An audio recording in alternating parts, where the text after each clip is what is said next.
Hello guys नमस्ते welcome सबैजनालाई welcome छ यो मेरो मिनी ब्लगमा। आई होप सबैजना सन्चै हुनुहुन्छ होला, म पनि सन्चै छु भन्दै आज यो मिनी ब्लगको सुरुवात गरेको छु है साथीहरू।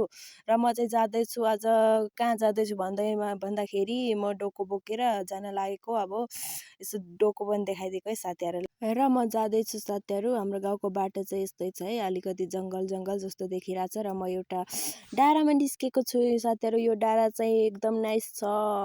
Oh my God! Wow! अब चाहिँ साथीहरू लाग्नु पर्ने हुन्छ। यहाँ मेरो डोको चाहिँ रहेको छ। डोको मैले बोकेर हिँडे साथीहरू। र अगाडि पर देख्न सक्नुहुन्छ मुलाको बारी। यो खतरा हेर्ने गाइज, खतरा हेर्ने भने जस्तो के यो मुला हो गाइज, मुला। र म चाहिँ फटाफट मुला उखाल्नतिर लागेँ साथीहरू। फटाफट मुला पनि उखालियो गाइज। अब के गर्नु होइन, अल्छी पनि लाग्यो अलिअलि, के गर्नु तै पनि उखाल्नु पर्ने हुन्छ। फाइनली साथीहरू मुला पनि उखालिसकियो। अब यो मुलाको व्यवस्था भोलि पर्सितिर हुन्छ गाइज।